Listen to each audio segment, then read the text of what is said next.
Hello, dear art friends. I am glad that you are here again and that you have tuned in again. Already eagerly awaited, here comes the second part of my conversation with the artist Manuela Karin Knaut. Look forward to more details from the artist's life. Today, we discuss her existence as an installation artist in addition to being a painter. An area that is very important to the artist. Manuela tells us how she spins new stories and connections from found, collected, gifted materials, how they come to a new independent meaning. She links these materials, the construction of the materials, with important topics for our economy, our society, and for our lives. How she magically brought a sailboat into her studio in the middle of Johannesburg is just one exciting detail among various others. And the studio, let me tell you, was not on the ground floor. How does the art scene tick? Everything we've always wanted to know about art. A podcast by and with Petra Lawson. Dear Manuela, welcome to part 2. Now let's move on to your installations. How did it start with your installations? You've given us a small glimpse in the first part. Thicken. Quickly. Help us remember again. Exactly, in part 1 of our nice conversation, I looked back a bit on my story. How did I actually come to art? And that indeed started in the carpentry workshop of my grandfather, who remained in the war. When I started back then working with wood very early on, and indeed, let's say on a larger scale too, I built huts with wood, built within this workshop, so spaces within spaces.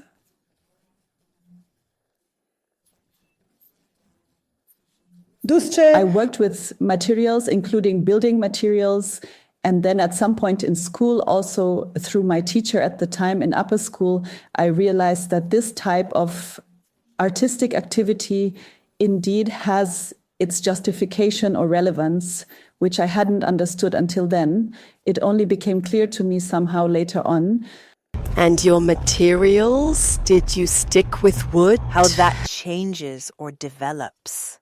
I remained loyal to wood for quite a while, and even at the university during my first degree, I always enjoyed working with wood. Back then, my professors always pointed that out to me. Yes, are you a painter now, or are you an installation artist?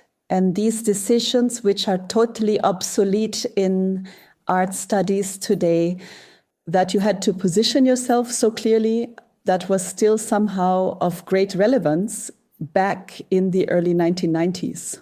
So first, I brought painting to the forefront and addressed the topic of installations, pushed aside a bit. However, wood, building and layering materials never entirely left me. I have always felt a great passion for it, and then just let it revive again sometime in the last 15 years. When I then had the opportunity, I had a larger studio, I had storage spaces, and was perhaps also old enough to simply say, I don't have to decide whether I am a painter or whether I work with installations. I am an artist, I can do both. You can actually do whatever you want. Exactly, precisely. And if you smear fat on a chair. Yes, exactly. But it took some time. In fact, when you hear it for so many years, you have to decide, what are you now? And at some point, you truly internalize that. Yes, I can understand and so I was, for years, the painter, Manuela Karin Knaut.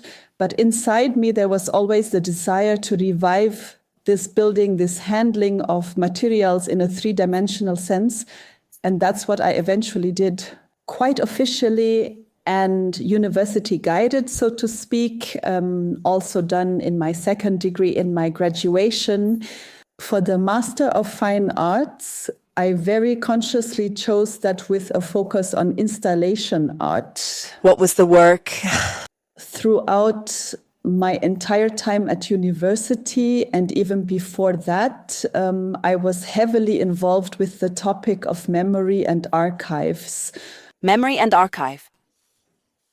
I find that exciting now. I can't think of anything to say. Yes, it's specifically about the fact that I generally work with materials, even today, have their own story behind them. That means they are used materials that have already had a life, their life, discarded materials from household clearances, from bulky waste that I find at street corners, and so on, also worldwide, find on street corners. I collect them in my storage, in my archive. With these materials, I weave new connections, new stories, which then take on their own significance. Yeah. In Johannesburg, I did a very unusual job at the time, unusual in every way, by first getting a sailing yacht, a 7-meter sailing yacht. Was difficult because Johannesburg is one of the largest cities in the world without its own water access. That means it is not by a sea or a river or anything like that. It is truly a city far from major water sources. That means finding a boat there is already difficult. But I somehow managed through a kind of folding fund. Was that intentional and you wanted to find a boat in this city that doesn't have water? Yes. So it's part of the project, the art project. This is part of the project. I had previously also done projects with Ground. Made in Germany. I find the boat as a symbol of home, but at the same time of being on the way, truly fascinating. And so I actually found this sailboat. It was a bit strange to bring it there with a semi-trailer. Is this the work floating installation? No, that's another one. That was the first work I did with a boat. Sorry for the interruption. No problem. Then I had the sailboat, the sailing yacht. And then I had to bring it to my studio in downtown Johannesburg, to the second floor of an industrial building with a spiral ramp. Did it like that? How do you park in such a place? Yes, I had to explain it to my studio owner, so to speak, my landlord. You've known me for quite some time now, but today I really come with a very unusual request. You have to knock down a wall for and me, a roll please. above all. And they were already used to quite a bit from me. The look was a bit... Fraternity? Yes, like now. And I was like, yes, really, seriously, a boat is coming in. Yes, big laughter. They did it. We came to an agreement. The wall was taken down. The sailboat was pulled in. And a rolling door was put in front. And then I built a house, a cabin on this boat. Yes, kind of like these simple claims. The men known from the townships in southern Africa, and indeed with these materials that I also acquired on site, that I exchanged, that I bought. Or found, exactly. It was about displacement. That means, where is actually the place where I belong in this world? Where am I happy? Where am I settled? Where are my roots? And how relevant this topic would become. Well, I built the entire installation in the year 2017, 2016. I could never have imagined that this would have such a significance a few years later, especially here in Europe. Where am I being washed up? Where does life wash me ashore? And do I stay there? What do I take with me? But I also have the feeling that the theme, how should I put it? That this is exactly the theme of this place there. Yes, what I tried to connect with this installation was my life, so far coming from Germany.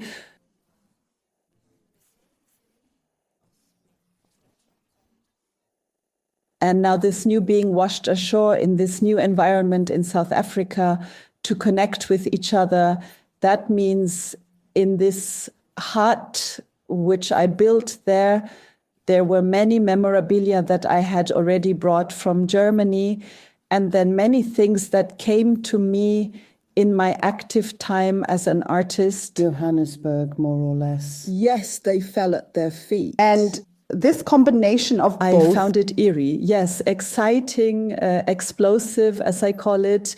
It had a lot of energy and raised many questions.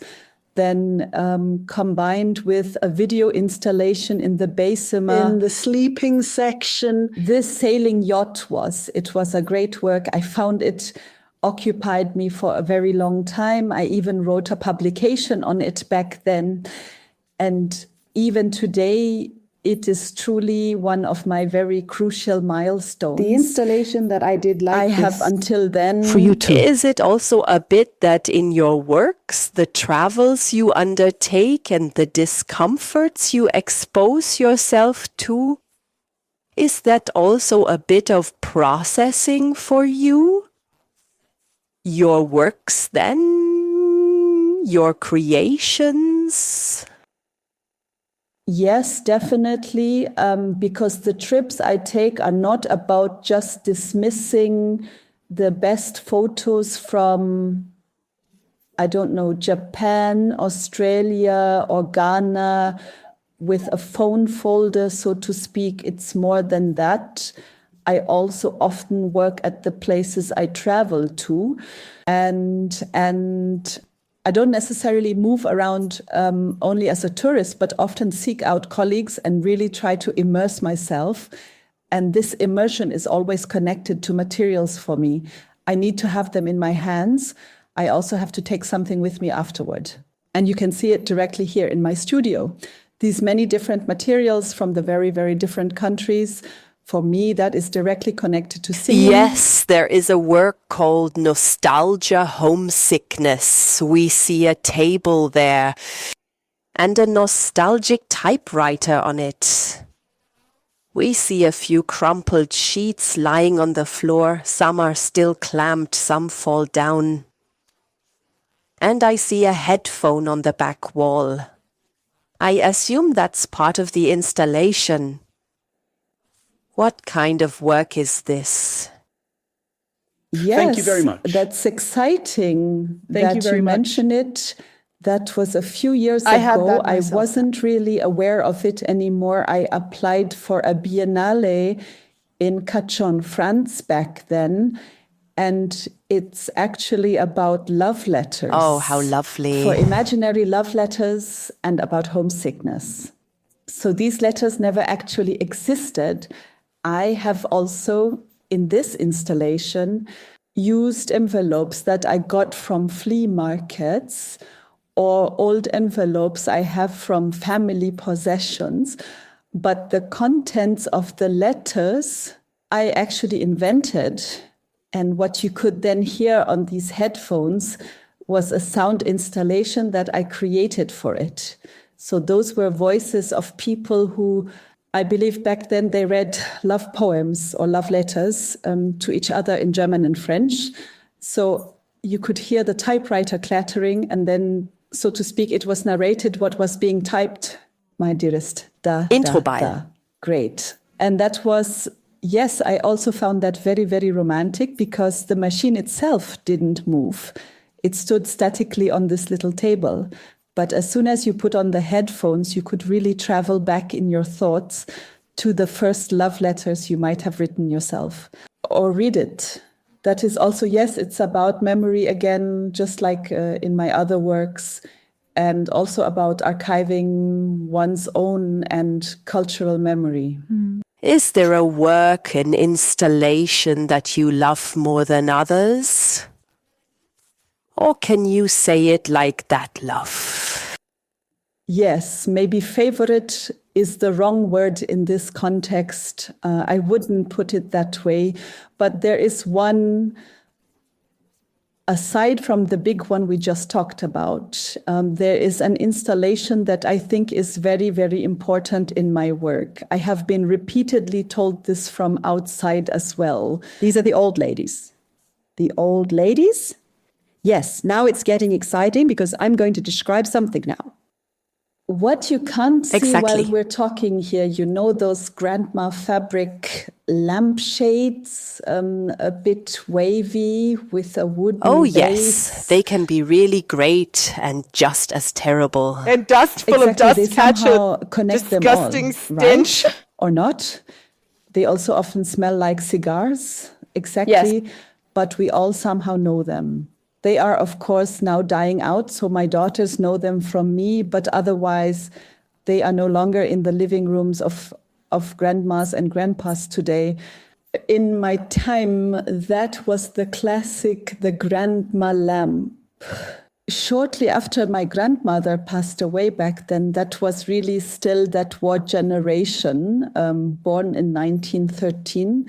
The topic of household liquidation became increasingly important for my own artistic work. And so I began to collect these grandma lamps, first one, then two, then three. At some point, I placed an ad in the press. And over a longer period, I acquired 40 of these lamps. I painted them completely black, just as I remembered that grandmother generation, those old widows.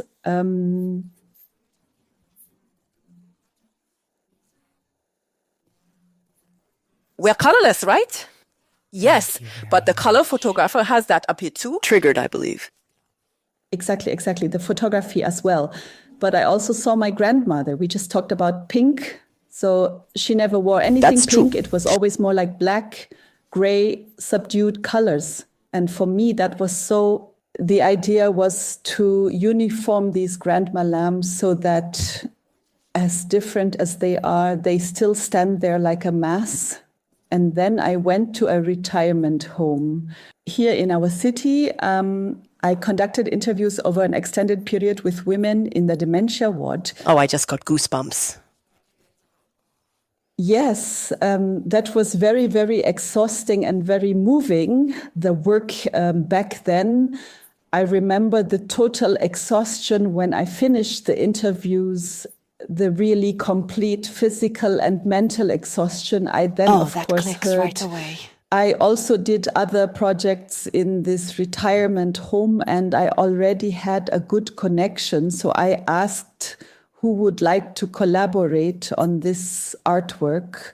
It was, of course, anonymized, and these elderly ladies, the old ladies told me about their lives as far as they could, because it was the dementia ward, meaning these were women who had indeed partially already lost the memory of their lives, or they only had vague memories, only knew individual small events, and many also had memories from their childhood.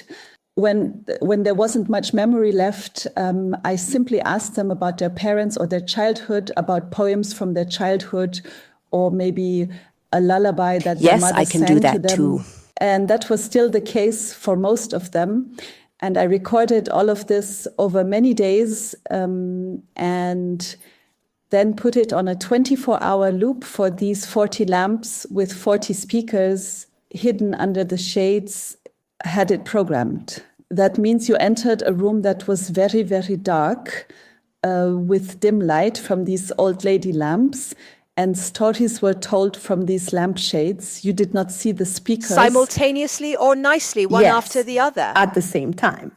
But From everyone, each one something different and very quietly. So you really had to go up to them and hold your hand to your ear and listen to what it was telling There you. was also there was once- singing, praying, was also- sometimes moaning or crying, or lamentations were And you sung. didn't voice hear only that. heard the answer. No, it wasn't and about that. I was just the one who asked the questions. And that was actually one of my movements. work, you Also, unlike my other installations, I've shown it twice so far. The city of Nuremberg financed it for me back then. It was as part of a tender. Honor to publication. described in more detail. Yes, completely. A very, very moving, great work that I still have today with all its pieces in my studio preserved and that I could show again at any time, which is mostly no longer possible And you would sell something with like the that other too? works. I would also sell this, although one must honestly say it is, of course, a Musicians. piece of work. In the museum, there are enough collectors who are still alive and have the money to buy something like this. I think so. Come on, people, this should be shown. Yes, that's great, especially now, since it has been several years where the topic of an aging society or what will happen with our elderly and so on is a huge issue that is growing. So all these things where it's about such feelings, memories, they repeatedly appear in my installation work. A similarly exciting work, which also fits with this, was done a few years in advance in a palace in northern Germany, a castle palace, Palais Rasted. There, I once had a major solo exhibition, and I also made a press announcement in advance. What was the name of the work? There's no place like home in Rastede. So I called upon the citizens of the town if they were planning to dispose of their furniture anytime soon or had an upcoming house clearance. I needed drawers. And I don't need the drawers from your IKEA wardrobe from 1997, but I need the drawers from the old cabinets that have seen a lot in which much has taken place. And then they were brought to me. So we built a masses. nearly 4 or 5 meter high tower out of these drawers in the Palais Rasted. And Mega. again, a sound installation was involved, and it was also about memories. Some things were placed inside the drawers, built on top, lighting. It's difficult to describe everything here, but No, you're doing Maybe great. someone is watching me. Also on Instagram. I always have the works in such a way that they can be retraced. So I think now I can totally understand that this work, for example, with the old ladies with the lamps, that's just something important. Are you sad when that's not exhibited all the time and actually, because something like that affects people. And I think it is really important that people see something like that. And it should not, forgive me for saying this, be just in your, only for you. Thank you very much. Yes. Well, are you sad about it when it's not permanently on display?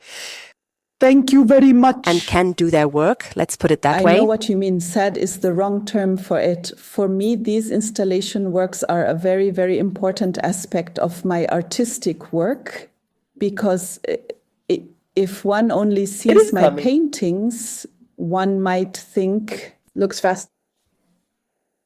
could perhaps be accused of a certain superficiality. Oh, she's the one with the colorful pictures. Everything's easygoing, I always totally in a understand good mood. what you Every day mean. she paints an Maybe obligation gives a gift and is happy. of her life, and Yeah. every photo. You only know them as cheerful whistling and full through. of life. Understands And brutally, yes. those are exactly the two poles. My work, which is very, very important to me, also constantly relating to each other, the light and the heavy, the fast and the slow, what comes incredibly easily to the installation works that come with Blood, sweat, and tears are involved. Yes, Look yes. at my hands now. I still have a huge scar from the last work that I completed last week. What was that? That is always important to me. I can elaborate on that again. Yes, it's always important to me to have and live out this difference. Exhibiting it all the time is ultimately a logistical question. It's just logistics. These are solo exhibitions, these are group exhibitions, these are projects that are initiated and then simply dismantled again. How happy I would be if I could just place such an installation permanently. Of course, that would be my greatest wish. Yes, absolutely. That belongs in a museum, period. Different opinion. Maybe we'll manage it after this podcast. Who knows? Yes, exactly. What are you working on right now? Are you also working on an installation? Yeah, so just last week I finished building my very latest installation. It was opened here as part of the annual exhibition of the Professional Association of Visual Artists in a large hall here with us in Braunschweig. And since I haven't shown anything big here locally for quite some time, I thought, now having traveled all over the world, it's time for my homeland again. Yeah. I was very happy when I exhib was evaluated by a jury, because that's part of the process. You present your proposal to a jury, what you would like to build or display in terms of images or works. And so this large exhibition was opened last week, and the title of my installation that I created for this annual exhibition is How to Sing When Times Are Tough. So how do we actually still manage to whistle happily through life when times somehow become increasingly rough? And this installation consists of various materials. It is somewhat of a show, an exhibition warehouse, an open installation that materials from various stages of my life. Many things from South Africa, some from other countries, and this new neon sign I have screwed onto a piece of South African tin roof. And the urgency of this sentence, how to sing when times are tough, Yes. It came to me much later because I had already designed this lettering in the spring, in April or May of this year. And how fitting it actually is for our current times, half a year later, it really made me feel quite different. And I thought, wow. Yeah. I totally Somehow understand. it fits quite well right now. But still we sing. That's always the topic. It's always about moving forward. We look critically at the situation, but art is also always a remedy or a peace, a bandage or a comfort, a song that is sung to you. Without art, life would be very, very bleak. Is there any topic in art that you haven't tackled yet, but would like to? You mean a technical question? Actually, Those are it doesn't two. really Cool. matter. If there is anything that you and what You haven't dared yet, whether Still Yes, well, I am hesitating. I like working, as I said earlier, and I also really enjoy working with my own hands. That means I work with clay and I work with wood and I work with all kinds of printing materials. I have a large print workshop downstairs on the first floor of my studio with a large printing press. But what I have never accomplished and what my heart truly beats for is the topic of welding. And just last week, I made a small rough draft for a sculpture that needs to be welded. And I already have someone I want to do it with. That means this is really something, this is the very next project I want to work on. This combining of materials in very different ways. I can do it on canvas, I can do it with photos, I can do it with wood, with fabric, but I can't do it with metal yet. And this layering and so on, that is something I would like to work on now with a specific project where the idea is already in place. The draft is, so to speak, already made in my mind, and the material is even already there. Mega. And where can we see you at the moment or in the future? At the moment, there's this annual exhibition whenever the podcast is released. I don't know if this exhibition will still be there. This year, I am represented with a nice work at the Museum of Photography in Braunschweig, which again has to do with memory. A piece of photography on fabric.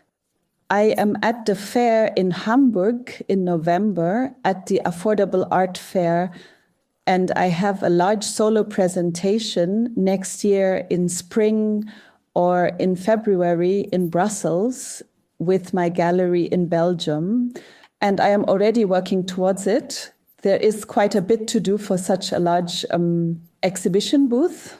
Absolutely. But I am very pleased that I get the opportunity and that the gallery gives me the space to manage this fair section on my own. It is always a great honor. Absolutely. If I could clap now, I would clap. Unfortunately, you can't hear that here now.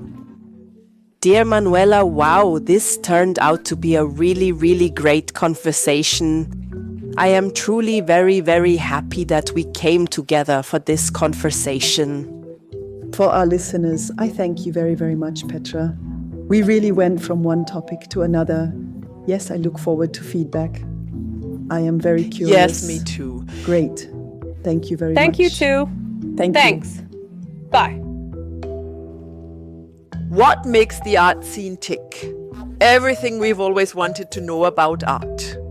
A podcast by and with Petra Lawson.